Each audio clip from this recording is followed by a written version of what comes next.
ഇന്ന് പാലക്കാട് ഫേമസ് ആയിട്ടുള്ള ബാവ മെറ്റൽസിലേക്ക് പോവുകയാണ്. കുറച്ച് വിളക്കും വേറെ കുറേ സാധനങ്ങളും വാങ്ങാനുണ്ട്. അപ്പോൾ നമുക്ക് ബാവ മെറ്റൽസിലേക്ക് പോകാം. നല്ല അടിപൊളി ഷോപ്പാണ്. അവിടെ ഇല്ലാത്തതൊന്നുമില്ല കേട്ടോ, എല്ലാം അവിടെ കിട്ടും. ആദ്യം തന്നെ ഞാൻ പരിചയപ്പെടുത്തുകയാണ്, എൻ്റെ ഫേവറേറ്റ് ഇൻസ്ട്രുമെൻ്റ് ആണിത്. ഇത് നല്ല ഒരു ടിബറ്റൻ മ്യൂസിക് മോഡൽ ഒരു ഇതാണ്, ഇൻസ്ട്രുമെൻ്റാണിത്. ഇത് വായിക്കാനൊന്നും എനിക്കറിയില്ല, ചുമ്മാ തട്ടി കളിച്ച് നോക്കി അടിപൊളിയായിട്ടുണ്ട്. കൂടാതെ ഇവിടെ ഇങ്ങനെ ഒരു ഗൃഹപ്രവേശം നടത്താനോ അല്ലെങ്കിൽ ഗിഫ്റ്റ് കൊടുക്കാനോ അല്ലെങ്കിൽ മാരേജ് നടത്താനോ അങ്ങനെ വേണ്ട എല്ലാ സാധനം, വിളക്ക്, ചെറിയ ചെറിയ അഷ്ടലക്ഷ്മി അല്ലെങ്കിൽ ചെറിയ വിളക്ക്, വലിയ വിളക്കിൻ്റെ സൈസുകൾ തന്നെ ഒരുപാടുണ്ട്, മോഡൽസും അറിയുന്നുണ്ട്. കമ്പാരിറ്റീവ്ലി എനിക്കിതിവിടെ കുറച്ച് എക്സ്പെൻസീവ് ആണെങ്കിൽ നല്ല ഹൈ ക്വാളിറ്റി ആയിട്ടാണ് എനിക്ക് തോന്നിയത്. ഇത് കൂടാതെ ഈ ഒരു ഫ്ലോറിൽ ഈ ബ്രാസ് ഐറ്റംസ് ആണ് ഇത് ഫുള്ളും. അപ്പോൾ ഇത് എനിക്കിവിടെ കൗതുകമായിട്ടൊരു കാഴ്ച എനിക്ക് തോന്നിയിട്ടുണ്ടായിരുന്നു. ഇവിടെ നല്ല എല്ലാ മതക്കാർക്കും പറ്റിയ വിളക്കുകളും മറ്റും സാധനങ്ങളും എല്ലാം ഇവിടെ ഉണ്ട്. ചെറിയ ചെറിയ ഉരുളികൾ, ഇതുപോലെ കുങ്കുമച്ചെപ്പുകൾ, പിന്നെ ചെറിയ ചെറിയ അളുക്കുകളൊക്കെ ഉണ്ടല്ലോ ബ്രാസിൽ വരുന്നത്. ഇതാണ് ഞാൻ പറഞ്ഞ കൗതുകമായിട്ടുള്ള ഒരു ഷോ പീസ്. നല്ല അടിപൊളിയായിട്ടില്ല, നമ്മൾ ചെറുപ്പത്തിൽ പഠിച്ചിട്ടുണ്ടല്ലോ, നമ്മുടെ മങ്കീസിൽ നിന്നാണ് നമ്മൾ ഹ്യൂമനിലേക്ക് ട്രാൻസ്ഫോർമേഷൻ ആയത് എന്നുള്ളത്. അതിൻ്റെ ഒരു മോഡലാണ് കണ്ടത്. പിന്നെ അത് കൂടാണ്ട് അടുത്ത ഫ്ലോറിൽ വന്നപ്പോൾ ഇഡ്ലി പോട്ട് തിരഞ്ഞുകൊണ്ടിരിക്കുകയായിരുന്നു കേട്ടോ. അപ്പോൾ ഞാൻ സാധാരണ ഇഡ്ലി പോട്ട് JVL എടുക്കാം എന്ന് വിചാരിച്ച് ഇങ്ങനെ നോക്കി.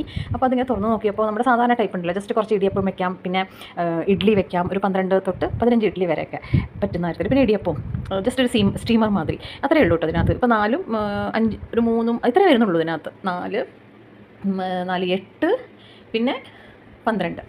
അപ്പോൾ 12 ഇഡ്ലീസും പിന്നെ ഒരു ഇടിയപ്പത്തിൻ്റെ ഒരു തട്ടുമാണ് ഇതിൽ വരുന്നത്. അപ്പോൾ ഇതൊക്കെ ഇങ്ങനെ നോക്കി വന്നപ്പോഴാണ് JVLൻ്റെ ഇങ്ങനെ അടിപൊളിയായിട്ടുള്ള ഒരു സംഭവം കാണുന്നത് കേട്ടോ. ശരി, അത് ഓപ്പൺ ചെയ്ത് നോക്കാം എന്ന് വിചാരിച്ചു. നോക്കിയപ്പോൾ അടിയിൽ ഈ പാത്രത്തിൽ വെള്ളം നിറയ്ക്കുക. അതിന് ശേഷം സ്റ്റീമർ പോലൊരു തട്ടുണ്ട്, അതിലേക്ക് സ്റ്റീമർ ഇറക്കി വെച്ച് കഴിഞ്ഞാൽ അത് നമുക്ക് ഇടിയപ്പം ഉണ്ടാക്കാം. അത് കൂടാണ്ട് എക്സ്ട്രാ തട്ടുകളുണ്ട്, അത് നമുക്ക് ദോക്ല ഉണ്ടാക്കാം അല്ലെങ്കിൽ തട്ടിഡ്ലി ഉണ്ടാക്കാം. മാത്രമല്ല ഇതിലത്തെ ഇഡ്ലി മോൾഡിൻ്റെ ഷേപ്പ് എല്ലാം സ്ക്വയറുമാണ്. അപ്പോൾ സാധാരണ റൗണ്ട് കഴിച്ച് മടുത്തവർക്ക് ഒന്ന് കുട്ടികളെ പറ്റിക്കാൻ വേണ്ടി റൗണ്ടും ആക്കാം.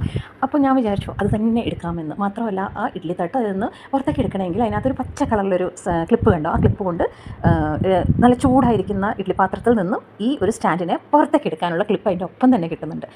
അപ്പോൾ ഇതെടുക്കാം എന്ന് വിചാരിച്ചു. ബട്ട് ഇത് കമ്പാരിറ്റീവ്ലി മറ്റേ സാധാരണ ഇഡ്ലി പോട്ട് അത്രയും വരുന്നില്ല, 1200 റേഞ്ചൊക്കെ ഉള്ളൂ. പക്ഷേ ഇത് 3000 വരുന്നുണ്ടെങ്കിലും ഞാൻ പറഞ്ഞ പച്ച ക്ലിപ്പ് ഇതാണ് കേട്ടോ, ഇതുകൊണ്ടാണ് ഇങ്ങനെ പുറത്തേക്ക് എടുക്കുന്നത്. അപ്പോൾ 3000 എറൗണ്ട് റേഞ്ച് ഉണ്ടെങ്കിലും നമുക്കിത് ഒരു അതായത് നമുക്ക് സ്പേസ് സേവിങ് ആണ്. തനിയെ നമുക്ക് വേറെ സാധനങ്ങൾ ഉണ്ടാക്കേണ്ട കുറേ സാധനങ്ങളൊക്കെ റാക്കിൽ വെക്കേണ്ട ആവശ്യമില്ല, എല്ലാം 1 പോട്ട് ആ രീതിയിൽ. അപ്പോൾ അത് തന്നെ എടുത്തു. പിന്നെ കൂടാണ്ട് കുറേ സ്പൂൺസ്, ജാഴ്സ്, അങ്ങനെ ഒരുപാട് സ്റ്റെയിൻലെസ് സ്റ്റീൽസിൻ്റെ ഐറ്റംസ് ഉണ്ട്, നല്ല സ്റ്റീലിൻ്റെയൊക്കെ ഉണ്ട്. പിന്നെ ഈ കുക്കർ നോക്കാൻ വെച്ചപ്പോൾ ഡയറ്റ് കുക്കറാണ് കേട്ടോ. ഒരു സ്പൂൺ ഡാളൊക്കെ ഉണ്ടാക്കണമെങ്കിൽ പറ്റിയ നല്ല കുട്ടി കുക്കേഴ്സാണ് ഞാൻ കാണിച്ചത്. പിന്നെ ഇങ്ങനത്തെ ടീ പോട്ട്സും മറ്റുമൊക്കെ നല്ല അടിപൊളിയായിട്ടുണ്ട്, നല്ല സെലക്ഷൻ ഉണ്ട് ഇവിടെ. ഞാൻ കുക്കറിൻ്റെ കാര്യം പറഞ്ഞു, ഇവിടെ കളേഴ്സും ഉണ്ട് കേട്ടോ.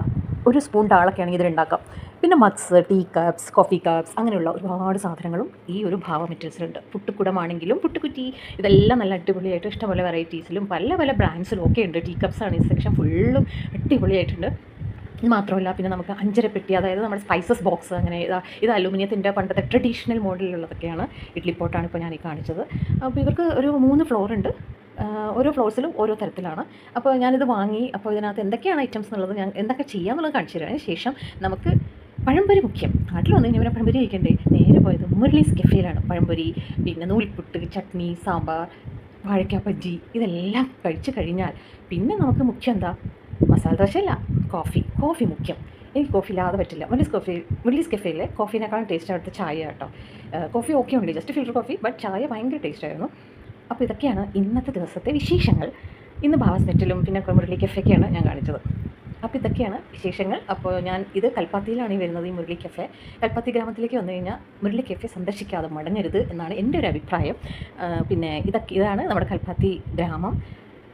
ഇതിന് മുമ്പ് ഞാനത് കാണിച്ചിട്ടുണ്ട്. കൽപ്പാത്തി അമ്പലമാണ് ഈ കാണുന്നത്, ശിവനാണ് ഇവിടുത്തെ പ്രതിഷ്ഠ. ഇതിനെക്കുറിച്ച് ഞാൻ അതിന് മുമ്പ് പറഞ്ഞിട്ടുണ്ട്. ഇവിടെ ഒന്ന് 2 അമ്പലമല്ല, 1 2 3 അമ്പലങ്ങളുണ്ട് ഇവിടെ. ഇതാണ് കൽപ്പാത്തി ഗ്രാമം. ഇപ്പോഴും ട്രഡീഷണൽ ആയിട്ടുള്ള ലുക്ക് മെയിൻറ്റെയിൻ ചെയ്യുന്നുണ്ട് ഇവിടെ. അപ്പോൾ ഞാൻ എൻ്റെ വീട്ടിലേക്ക് മടങ്ങുകയാണ്. കുറച്ച് സന്ധ്യയാവാറായി, അതുകൊണ്ടാണ് കുറച്ച് ഇരുട്ടിയിരിക്കുന്നത്. ഈ സമയത്താണ് ഇവിടെ വന്നിട്ട് ജസ്റ്റ് വാക്കിങ്ങിന് പോകേണ്ടതും. ഈ ഒരു ഗ്രാമത്തിലൂടെ നടക്കുമ്പോൾ ഒരു പ്രത്യേക വൈബ്. അത് കൂടാതെ പുലർച്ചെയും ഇതുവഴി നടക്കുമ്പോൾ നല്ലൊരു വൈബാട്ട്. ഇപ്പോൾ വേലയും പൂരമൊക്കെ കൂടുതൽ ഫ്ലെക്സും വേലയും എല്ലാം ഒരു തിരശ്ശീല വീഴുന്ന ഒരു സമയമാണ്. അപ്പോൾ രാത്രിയായി തുടങ്ങി, നേരെ